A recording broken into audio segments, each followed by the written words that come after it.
Hello, everyone. Welcome to this week's episode of Strange Pathways. I hope your week has been at least half as nice as mine. My week has been absolutely great. Did a lot of stuff with the wife over the weekend. Had a lot of fun. Watched some TV. It's the little things. It really is the little things. One of the things that the wife and I watched was a documentary about the Dennis Martin case. Dennis Lloyd Martin, and we're not going to go into great detail here. Dennis Lloyd Martin was an American child who disappeared June 14th, 1969 in Tennessee, in the Great Smoky Mountains. Essentially, him and the children from another family who the Martins had met, who were also named Martin, they were playing hide and seek, and they were going to hide behind some stuff and intend to jump out, scare the parents. But Dennis Martin never came out. Now, the legend goes that there was a gentleman about 2 hours away named Harold Key, who said that he saw a large, hairy man carrying Dennis, and his children thought it was a bear. And a lot of people have taken this and run with it, saying that, it was Bigfoot that took him. There's feral humans. And why did the National Guard and the Green Berets and the Special Forces come out and search for him? They're not supposed to do that. Well, yeah, they are. One of the big qualms I have with David Paulides and his missing 411 cases is that certain key elements are kind of left out. Now, I think Paulides has done some amazing work. Please do not take this as a harsh criticism of Paulides. It is not. Paulides has done some amazing work. And if anything, he's brought a lot of missing persons cases to the forefront, to the attention of the public once again. Hopefully getting some closure. Dennis Martin was never found. So the first qualm I want to have, and maybe this is me, whenever they were talking about the area that Dennis Martin got lost in, where he disappeared from, I don't know, in my mind, I have always pictured this as kind of like a parking lot. You know what I mean? Like a field, flat, and like a tree line, and maybe some trails going off. Whenever I finally saw the space where Dennis Martin disappeared, I mean, it's out there. It's pretty far out in the woods. And forgive me, I have all the sympathy in the world for Dennis's father, who has since passed away. I have all the sympathy in the world for people who have lost their children. But me personally, I don't think I would let go of my child's hand if we were in an environment like this. The Green Berets, they did go out and search. They were asked in. And once again, whenever Paulides talks about the Green Berets, you're thinking in your head, they've got heavy weaponry and grenades around their belt. And no, these men had just a sidearm, a pistol, which, you know what? A lot of people, whenever they go into the woods, they have a pistol. I personally wouldn't mind carrying a pistol if I'm walking through the same area that Dennis Martin disappeared in. But the one thing that I really, really was stunned about the one thing that grabbed me and said, hold on, maybe the disappearance of Dennis Martin isn't supernatural. Maybe it's not cryptozoological. Maybe it's just a tragic disappearance. Maybe there's a more conventional explanation for this. Paulides talks about Harold Key.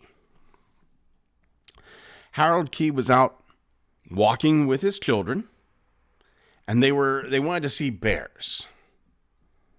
And they weren't too far away from where Dennis went missing. And the story I've always been told is that Mr. Key sees this hairy wild man, this feral human, this hominid. His kids mistake this thing for a bear. And, it's Bigfoot. It's Bigfoot carrying this kid off. It's an inbred hillbilly carrying this kid off. He didn't say that. It might have been reported as that, but he didn't say that. What Harold Key saw, or more to the point, what they heard, was, and I quote, an enormous, sickening scream.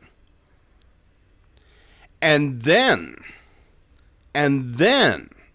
a few minutes later, saw an unkempt, rough-looking man running up the trail from where the scream had come from.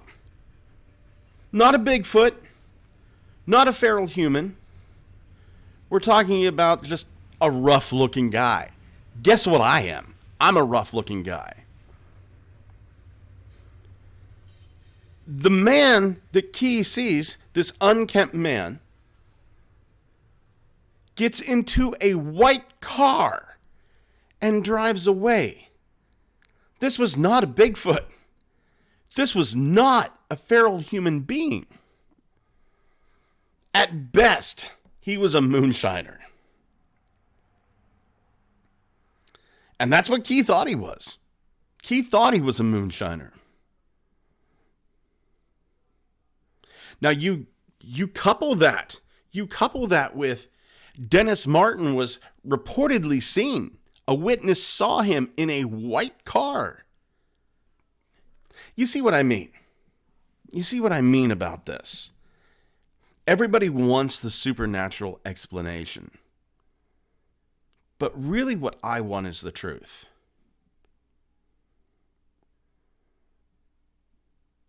The fact that this wasn't an inbred hillbilly, the fact that this wasn't a Bigfoot, that this was just a human being, doesn't make Dennis Martin less dead.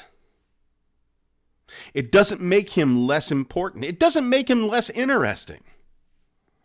I decided to do a little bit of an experiment with this.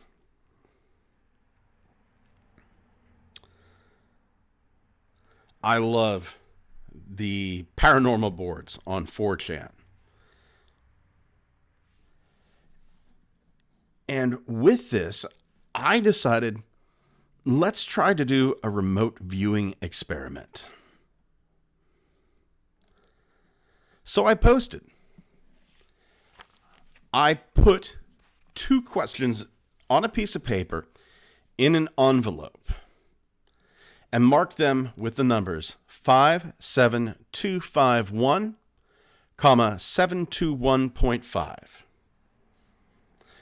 The name of the thread on 4chan was called Heads Up Remote Viewers. With the comment, in this envelope is a paper with 2 questions. Answer them.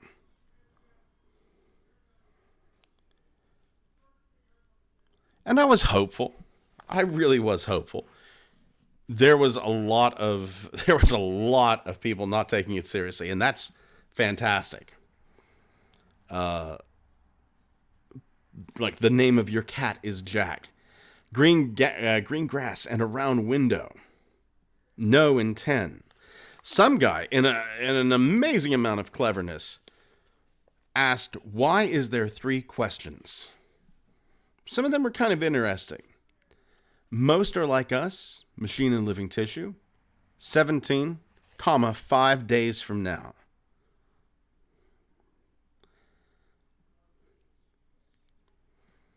No one got close.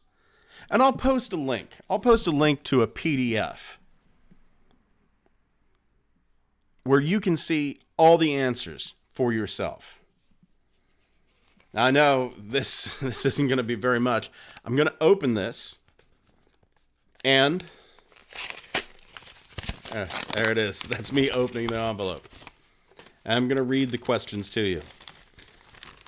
The first question is, what happened to Dennis Martin? And the second question is, what are the GPS coordinates of his remains? No one came even remotely close.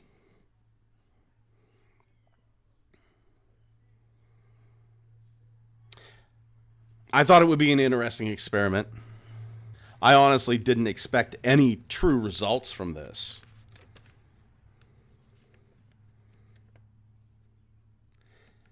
But I thought it would have been interesting if I would have gotten something close. Number one, these were questions I didn't have the answer to, but a slightly long car ride, if I got answers, would give me the results that I was looking for. And secondly, they were very, very precise. Third, if somebody hit on this and gave the correct answers, it would have put some closure to this case. But unfortunately, no one gave anything even close. It was a little disappointing. Not gonna lie. You always hope for the amazing, but you kind of make do with the normal. Our next set of cases are going to take us all over the world, but no place that actually exists. I think most of us have heard of the man from Taured. If you're not really familiar, there's plenty of other videos there on YouTube, plenty of other podcasts dealing with this, but I'm going to give you a quick rundown on the man from Taured. Essentially, a gentleman going to Japan is stopped, and they say, "Hey, this country you're coming from, we don't know where it is." It's 1954 at the Haneda Airport, and the gentleman goes, "I'm from Taured," and they go, "Is this someplace new?" No. Taured's been a country for hundreds of years. And the passport is stamped. It's stamped by other countries. They hold him. They go, "Okay, point to Taured on the map," and he's looking, and he's pointing to Andorra. But he's confused. He's never heard of Andorra. They take him to a hotel. They put 2 guards in the front. And the next morning, he's gone. He disappears. There are certain twists to the tale saying that like his world was racked by smallpox.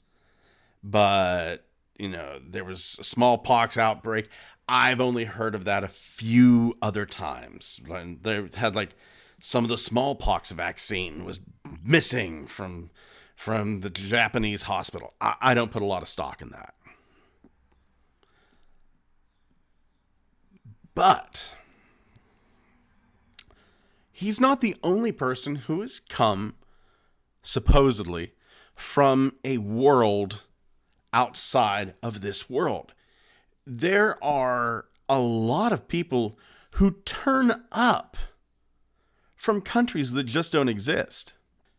In the summer of 1850, this strange man is found wandering around the small village of Libes. Now, this is near Frankfurt, Germany.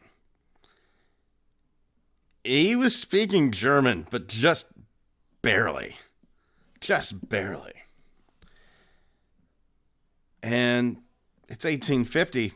They're not going to trust a foreigner. So he's brought into the authorities, and he's questioned. Now, this man says his name is Jofar Voren, and he's from Laxaria. They go, where is Laxaria? Oh, it's over near Sacria. What? They don't know where Laxaria is. They don't know where Sacria is because those places don't exist. Now, Voren says Laxaria is hundreds and hundreds of miles away, and it's separated by vast oceans. He describes the 5 great areas of the earth, the continents. They go, can you name the... Oh, yeah, I can name the continents. Sacria, Aflar, Astar, Oslar, Uplar. That's not right. That's not right at all. He wasn't able to really speak any of the European languages except for a little broken German.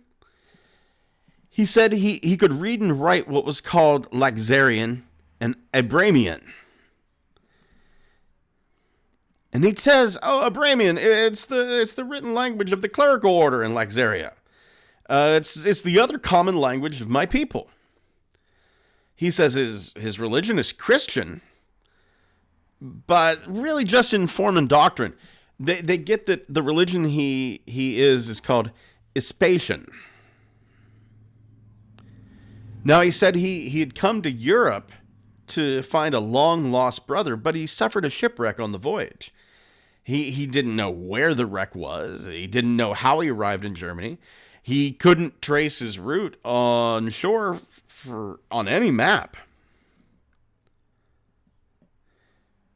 But the chief magistrate was kind of impressed with the geographical knowledge that he was able to provide. What can you do? Jofar Voren is taken to Berlin and just vanishes into history.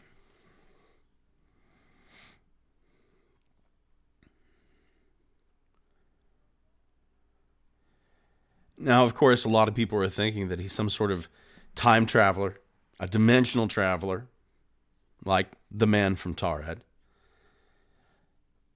Others are saying, oh, he had a head injury. He had an unknown mental condition. The country for which Voren claims citizenship, Laxaria, it's Latin for luxury. It's not really a big clue, but the other names for the continents he gave do have some parallels with our own.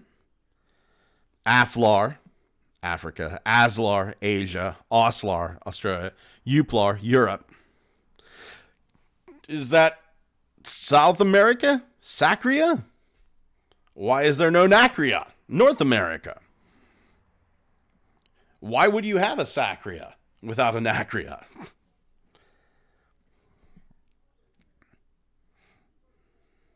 Now, there is Sacria in India, but Voren was very Caucasian. Very Caucasian. There is a Sakarya in Turkey, but really, there's nothing else of this. Where did Voren go to? What became of him? No one knows. No one knows what happened to Voren whatsoever. Now, in 1905, a boy is caught stealing a loaf of bread in Paris. He's speaking an unknown language. After an interrogation, a lot of effort, they managed to find out that this boy is saying he's coming from Lizbia. So they think he means Lisbon, right? So they bring in a Portuguese interpreter, and the Portuguese interpreter goes, I can't understand a word he's saying. But I can tell you, this isn't invented babble. This isn't baby speech. There's syntax. There's a form to what this guy is saying. This is a language. Much like our other men, he's released and never seen again. Drops out of history. But let's go back to Taured.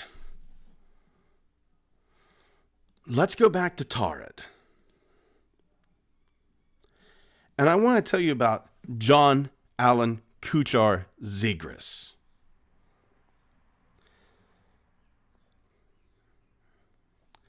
This is a man who was detained in 1960 in Japan.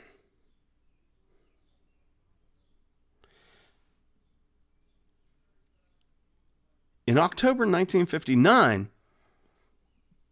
John Allen Kuchar Zegras, who is 36 at the time, enters Japan with his Korean wife. 3 months later, he's arrested.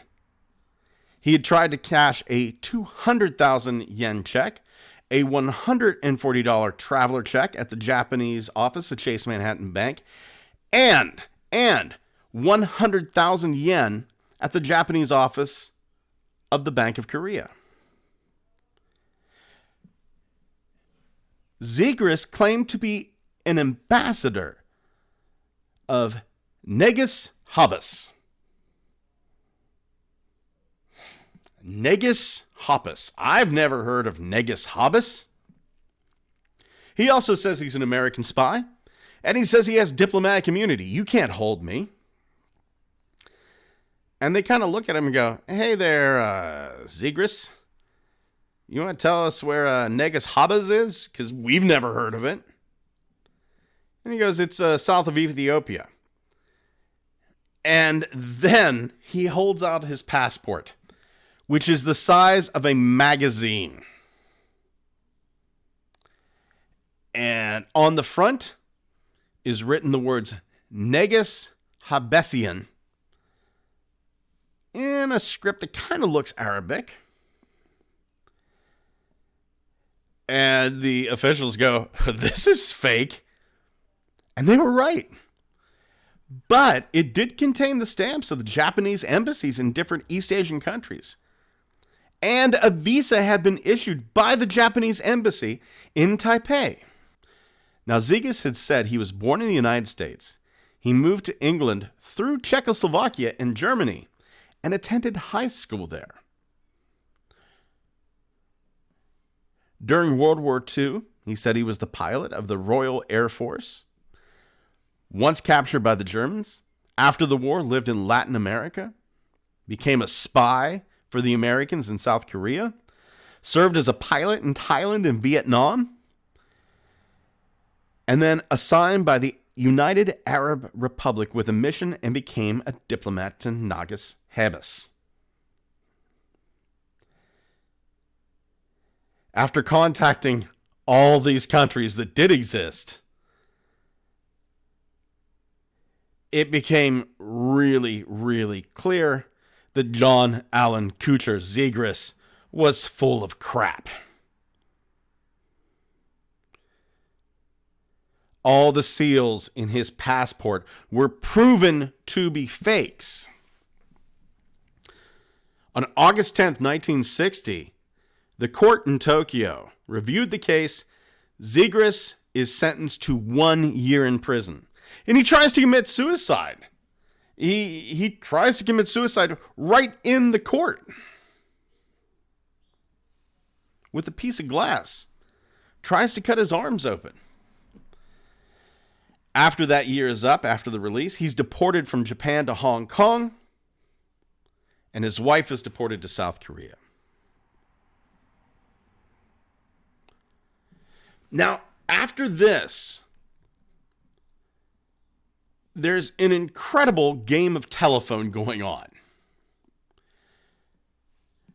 The August 15th, 1960 issue of the Vancouver Province runs the story, but they do a couple alterations. They run an article called Man with His Own Country about Zegras. And in that article, they say he carries a passport issued at Tamanrasset, the capital of Taured, south of the Sahara. Now, Taured, that's likely a misspelling of Tuareg. And Tamanrasset is an actual province in Algeria. The case is then again mentioned in 1964. According to Jacques Bergier's version of the story, Taured is a country in eastern Africa which stretches from Mauritania to the Sudan and includes a large part of Algeria. Now, the man from Taured, Tuared, is arrested in 1954 in Japan. He's put in a psychiatric hospital, and it's revealed he came to buy arms for the Arab Legion. And then in 1981, the story is mentioned again in a book by Colin Wilson and Josh Grant, with Taured, Tuared, misspelled as Taured, Taured. And then the story goes to websites, but it gets twisted even more, saying that Taured really existed in this alternate dimension. I wanted to believe the man from Taured was real. But the more that I'm looking at it, the more it seems to be just this bastardization of the story of John Allen Kuchar Zegras. I want to believe that there is this magnificent alternate dimension that we can travel willy-nilly back and forth to. And you know what? Maybe there is. I hope so. But it doesn't look like there is a Taured. For our last story, we're going to talk about one Clark McClelland. Clark McClelland claims to have worked for NASA from 1958 to 1992 and had served in over 800 missions. Now, before he passed away, Clark is sadly no longer with us. He did release a video on the internet where he insists he saw a 9-foot alien on the space shuttle. This alien was supposedly giving orders to human astronauts using a variety of hand gestures. Now, McClelland was also involved in the 1965 Kecksburg Ufo incident, which happened very, very close to where I'm sitting at right now. Kecksburg is less than an hour's drive from where I sit at this very moment. McClelland said he was in charge of making a technical photographic assessment of the incident. He says he was right there in 65, in Kecksburg. In Kecksburg. He looked at it, scraped some of the material out of it with his knife as a lab sample, and he's saying the Kecksburg Acorn, which in my opinion, Kecksburg is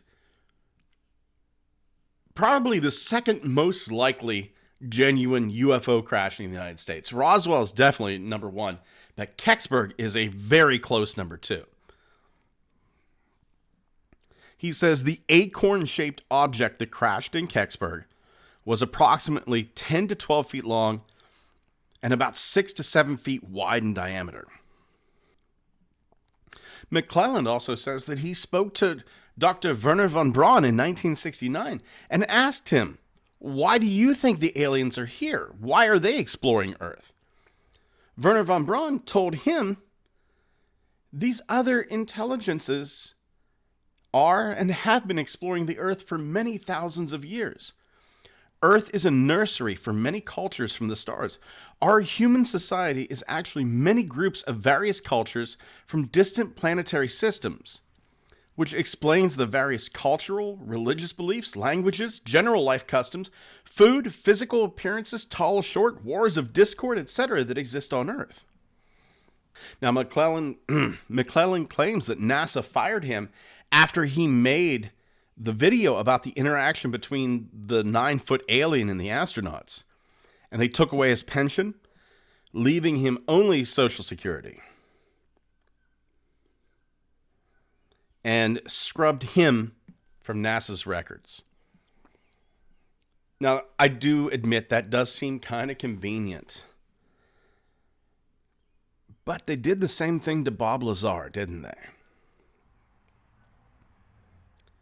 And we can doubt Bob Lazar's claims all that we want. But his name does show up in a document that comes from Area 51. I mean, my name's not in the document that comes from Area 51. I'm willing to put down money that your name isn't in a document from Area 51. Why is Bob Lazar's name in there? I'm going to leave you with a story. I teach drum lessons on the side. I actually went to college for drums, McNally Smith College of Music in Minneapolis, Minnesota. So I've taught for many years. I've been a drum teacher longer than I've been anything. And I've taught a lot of people. I've taught the children of doctors, lawyers, people who do bad things. That was an interesting time. And I've taught the children of military men. One of the things I do, about 10 or 15 minutes into a lesson, I'll talk to my student about something that is purely off the subject of music. Modern commercial TV has ruined the American attention span. The attention span of children is around about 10, 15 minutes before they start to crumble. Why is that? TV, in my opinion. There's a commercial every 10 to 15 minutes. That's what their mind is trained to do. That's what my mind has been trained to do. So the father's sitting there watching me teach. And I asked the girl, it was on my mind, "Hey, do you believe in aliens?" She goes, "Nah." "Really?" I said, "You don't believe in aliens?" I said, "So in the entire universe, we're it. There's no life anywhere." She goes, "Yeah, that's what I believe." I'm like, wow, that seems like an incredible waste of space. And we both laughed. And I knew the father was in the military. So the father was just sitting on the couch playing Angry Birds on his phone. We finished up the lesson. And at the end of it, the father stands up and tells his daughter, "Go out in the car. I want to talk to Scott for a second." And I'm thinking, oh crap, did I do something wrong? And the father looks at me and he goes, "You know I was in the Air Force, right?" I said, "I knew you were in the military. I didn't know the Air Force." He goes, "I was stationed at Groom Lake. You know what that is?" I said, "I know very well where Groom Lake is." Groom Lake, of course, Area 51. And he goes, "The gray ones, they're the cute ones," and just walks out the door. Now, whether he was just messing with me, whether he really did work at Groom Lake and saw other entities, I don't know. He certainly didn't seem like he was lying. It was definitely a very interesting night. I want to thank you so much for joining me again this week. Please get out there, tell your friends about this podcast. Word of mouth is what's going to keep this podcast alive. And you know you have a friend that's going to be fascinated by this. Like us on YouTube. Click subscribe. Comment. Leave a comment down below in the YouTube section. If you're over on Anchor or Spotify or one of the other podcast sections, come on over to YouTube. Give us a like. It really, really does help. I want to thank you all so much for listening. Please send me your stories. You can do so at strangepathwaysmail@gmail.com or even just in the comments section. You can even leave a story over on Facebook. There's a Strange Pathways Facebook page. I look forward to seeing you again next week. Thank you for listening. Take care of yourselves and each other.